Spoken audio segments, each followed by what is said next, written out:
This is our first episode. That's big. Big.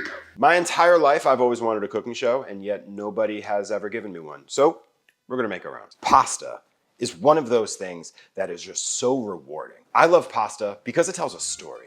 You have all these different shapes and sauces from different regions that are famous for this and that, and they all have a purpose from their surroundings and a story behind them. And I think there's just something so poetic about that.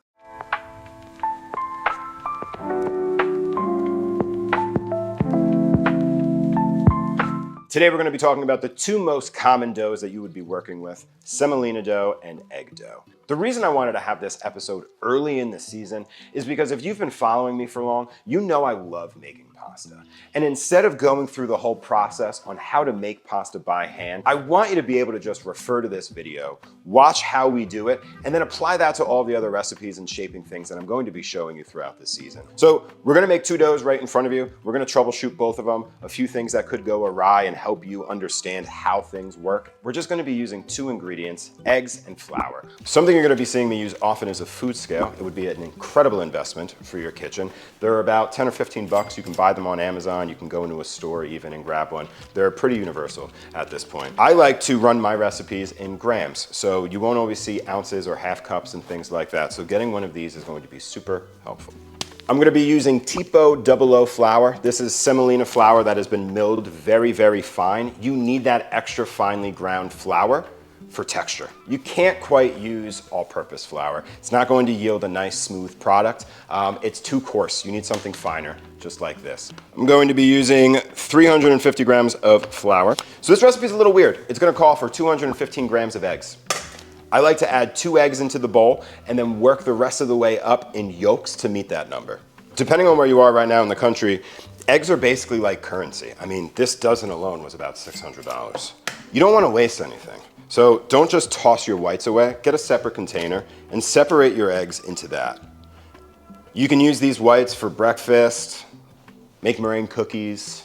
The reason why I'm using more yolks is that yes, protein is important when developing gluten in our dough, but so is fat. And I don't need so much protein. I need more fat. I need that elasticity. I need that dough to bounce a little bit, to have that little chew on the back palate, right? So we're gonna do this by hand, and we're actually going to do this straight onto a cutting board. You don't wanna do this straight on your countertop. You would prefer to make this on a wooden cutting board. Why? Wood is porous. So the wood is actually going to help absorb some of the moisture to help keep the balance and bounce in your dough as you're kneading all this together.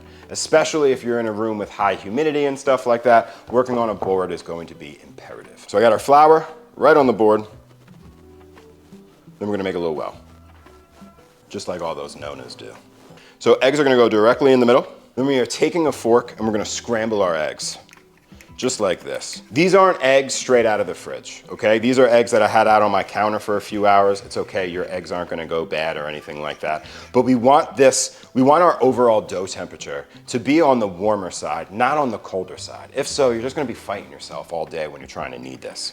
I'm whisking the eggs in a circular motion, using the current of the eggs to help erode the flour away from the sides, gradually being picked up to the eggs, increasing the viscosity of our liquid. Those were a lot of big fancy words there. See how we're eroding here? Like this. Slowly picking up more and more flour, just like that. This is gonna take a little bit. It's okay, it's a labor of love, all right? Learn to love it, fall in love with it. Take her out to eat, sing to her, talk to her, tell her your secrets, be vulnerable, it's okay. She's gonna listen. So can you use a machine for this? Yeah, absolutely. You can do this in a KitchenAid, you can do this in a pasta maker, but if you don't do it by hand a few times, if you don't understand all of the steps, why things are happening at certain times, then you can't fix any problems that you may run into along the way. And even more important, you can't manipulate this recipe to work for you, so you can create and veer off in your own style in your own way. You see how I'm slowly starting to pick up more flour here? See how it's starting to get nice and thick? Clean off our fork, and we're gonna switch it over to manual mode. And you just kind of want to chop this up, run your bench knife through it like this, kind of like your George Young. I'm going to use our hands. You want to press this dough together and fold it on itself. Again, it's going to be a little wet. It's okay, guys. It's okay. So we have all these like very, very fine flour particles, right? We need to hydrate them. That's what we're doing. We're allowing them to come in contact with the moisture and absorb it. It's not something that happens instantly, it's gonna take some time. You wanna knead this using the heel of your hand. If you think your dough looks dry right now, please do not add any water to this. This is fine. You gotta keep kneading it, okay? The moisture's gonna come out a little bit. It's gonna start to get a little more wet. And look, worst comes to worst, if it's too dry, which it will be, I'll show you how to fix it. This dough looks a little dry, right? That's because Matthew put a little extra flour in there so we would have this problem, and I could show you a nice little trick. You wanna take your hands and throw them under some water. You wanna get them wet, and then you wanna shake them off, like that, okay? You don't wanna wipe them off, you want them to be shiny, just like this. Now you have wet hands, knead your dough. The dough will slowly take the moisture off of your hands without like coming in, pouring too much water in and having a puddle and making a muddy mess. And listen, a little goes a long way. You may think, wow, this is really dry. It's really not that bad. It just needs a little extra love to it, okay?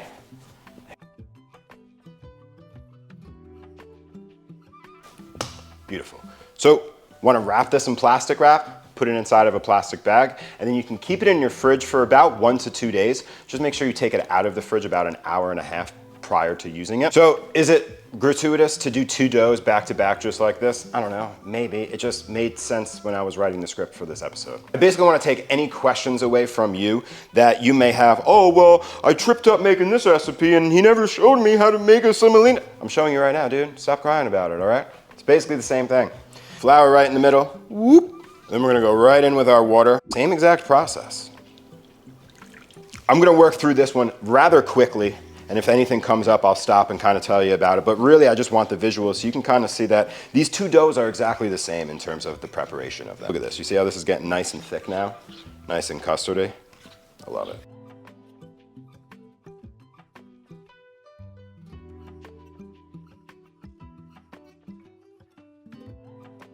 This is how your dough should look, with a nice bounce back. So this is our egg dough pasta that we made earlier. This is our pasta sheeter. This is an Atlas Mercato 150, very popular all throughout Italy. You can buy this on Amazon. It's about, I don't know, 120 bucks, something like that. Let's get a real price, put it right here. It's this amount. I love these little hand crank machines. I actually own the KitchenAid attachment for sheeting out pasta. I prefer this. I don't really know why. It's something nostalgic about, you know, rolling out your own dough. We're gonna take a nice portion of this. So you wanna flatten this out a bit so as you're not putting too much pressure or stress on your machine. You want this to go through the machine smoothly. What you're gonna do is, I like to start below 0. And we're just gonna run this through the machine once. When I have a nice flat piece like this, I do a tri-fold. Once over, and then I'm going to feed this end like this.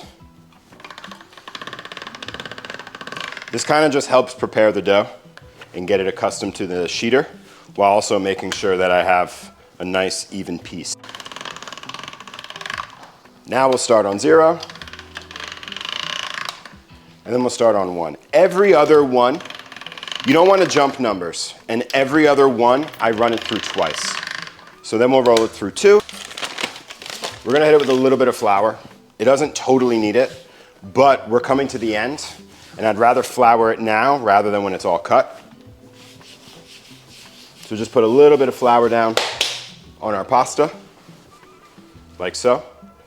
And then we're gonna run this through 7, 2 more times. Now, your pasta sheeter will also come with something like this. A very thin spaghettini, and then you have like a tagliatelle cut, just like that.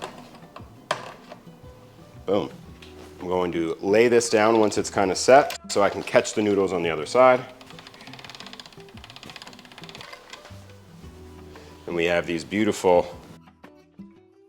We're gonna make a lamb sugo. If you don't like lamb, you can easily sub any sort of meat you'd like, beef, pork, veal. That's the holy trinity, my personal favorite. But I have some great quality lamb today that I'm gonna be working with from Glenwood Farm. We're gonna go down first with a little bit of olive oil. I like to flatten this out in the pan just to kind of increase the surface area. So listen, it's very important when you're browning off any sort of meat, doesn't matter if it's beef, chicken, turkey, lamb, whatever, you don't want to add salt.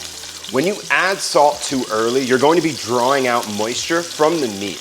This is going to put water or more moisture in your pan, not allowing you to get a nice crust or sear on the meat. We're going for a proper caramelization of the proteins. It's known as a Maillard reaction. I like to let this sit in the pan for about 60-90 seconds before I even start touching it. That way we get a nice crust on our bottom.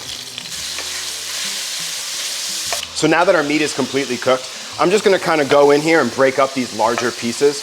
If you have like a potato masher or something like that, that's great. I don't. So we're just gonna use a spatula or a wooden spoon and kind of go in here and break up all those pieces. Just a little bit, you don't have to get too crazy. So I'm using a slotted spoon, that way all of the fat stays in the pan. So I got our mirepoix here, carrots, celery, onions, and some garlic as well. Just a quick blitz into a food processor. Add that to the hot fat in our pan. And we're essentially like frying all of these vegetables in that fat. Oh my gosh, this smells so good. So we're going to use a little bit of tomato paste here, about 2 tablespoons or so. I like to throw it right in the middle. We want to really like roast that tomato paste, really caramelize the sugars in that tomato paste. If we were to do this in an oven with a bunch of vegetables, we would call it a pinçage. We're essentially doing a little pinçage right here in our pan. I want all of these vegetables to be coated in the tomato paste. We're going to deglaze all these brown bits with a little bit of wine. For this style of bolognese, especially with lamb, I personally like white wine. A good rule of thumb to have: never open a nice bottle of wine. Try and use something you already have open. If you don't have any white, use a red. I just so happen to have some orange wine open. That'll do the trick. So we're gonna add our orange straight in. So now we wanna dry out our pan. So we'll cook this until it reduces by about 1/3 or so. I'm also going to use some red pepper flakes, known as sprinkles in the industry. Give this a nice stir. I have some spices here, some bay leaves. No one really knows what they do, but they're important. The work is mysterious, yet important. Then I have some dried herbs here, a little bit of thyme and some rosemary. Rosemary goes really, really well with lamb. This is just a little bit of beef stock. Quiet that pan down. And then I have a Parmesan rind. I'm just gonna break it in half to increase the surface area so it kind of breaks down a little bit quicker. And we're just gonna add these Parmesan rinds. They're gonna add some saltiness, a little creaminess, but really like some overall umami that we're looking for in the sauce. We're gonna put a lid on this, let it simmer on the side over here for over the next hour, hour and a half. I also have a little bit of milk, but I only like to add the milk in like the last 15 minutes and then slowly reduce. If we added it too early, you risk the milk breaking. I also want all of this to kind of get to know each other first, all right? Okay. So this is about 50 minutes. You can kind of see this starting to reduce and all really melt together. It smells so good. What do I want to do at this step? So we're going to take out some of these bay leaves here. You could tie these together so you don't have to fish them out later. I put 3 in, I'm looking for 3. And these Parmesan rinds that really just like melted into nothing here. So we're going to stir in some milk, just like this. Put it on a very, very low heat and let this simmer for about 10 minutes. The lactic acid in the milk is actually going to help tenderize the meat itself. Once it's at a place like it is right now, where everything is evenly mixed and homogeneous, I can put it back on the heat for like 10 minutes, very low. Now let's throw everything together. I have a pasta pan here. What's a pasta pan? You can really use any sort of deep, nice pan that you have. This has like these nice tall sides and a nice wide bottom. It's great for tossing pasta, emulsifying sauces and stuff like that. So this is what we're gonna use today. Kick my pan on. I always like to start with just a little bit of hot water, pasta water, just so you're not going into a dry pan. Then we have our sauce. Our lovely tagliatelle going right in. Now you might have heard, fresh pasta doesn't take a long time. This is probably only gonna take a few minutes. Make sure everything is coated. And we wanna let this cook in the sauce for about like 2 minutes. So you'll notice something. I took tongs and I grabbed my pasta and I put it in here. If this wasn't noodles and maybe it was like macaroni or garganelli or something else, I would use a spider to help extract my pasta. Basically, what I'm trying to say is you don't want to get rid of your pasta water. You may need some later. Also, if you go and strain all of your pasta over the sink in a strainer, you're losing a lot of the water off of the noodles. I don't need to play the guessing game on how much water that I might need to use to thicken this sauce because the noodles themselves have water on them. So you're already getting a kickstart there. Nice. Nice. Look at that. So our noodles are like sponges right now. They just soaked up a bunch of that sauce. I'm gonna kick this heat off. And we're just gonna go in with some freshly grated Parmesan cheese. Taste it. Now you have all of that cheese and stuff in there. I can determine how much salt I need to season with. We're just gonna go with a small pinch. It has some saltiness already. You don't have to get all fancy and twirl it on tweezers. Just a nice hearty helping right in the middle. Lamb sugo that we made.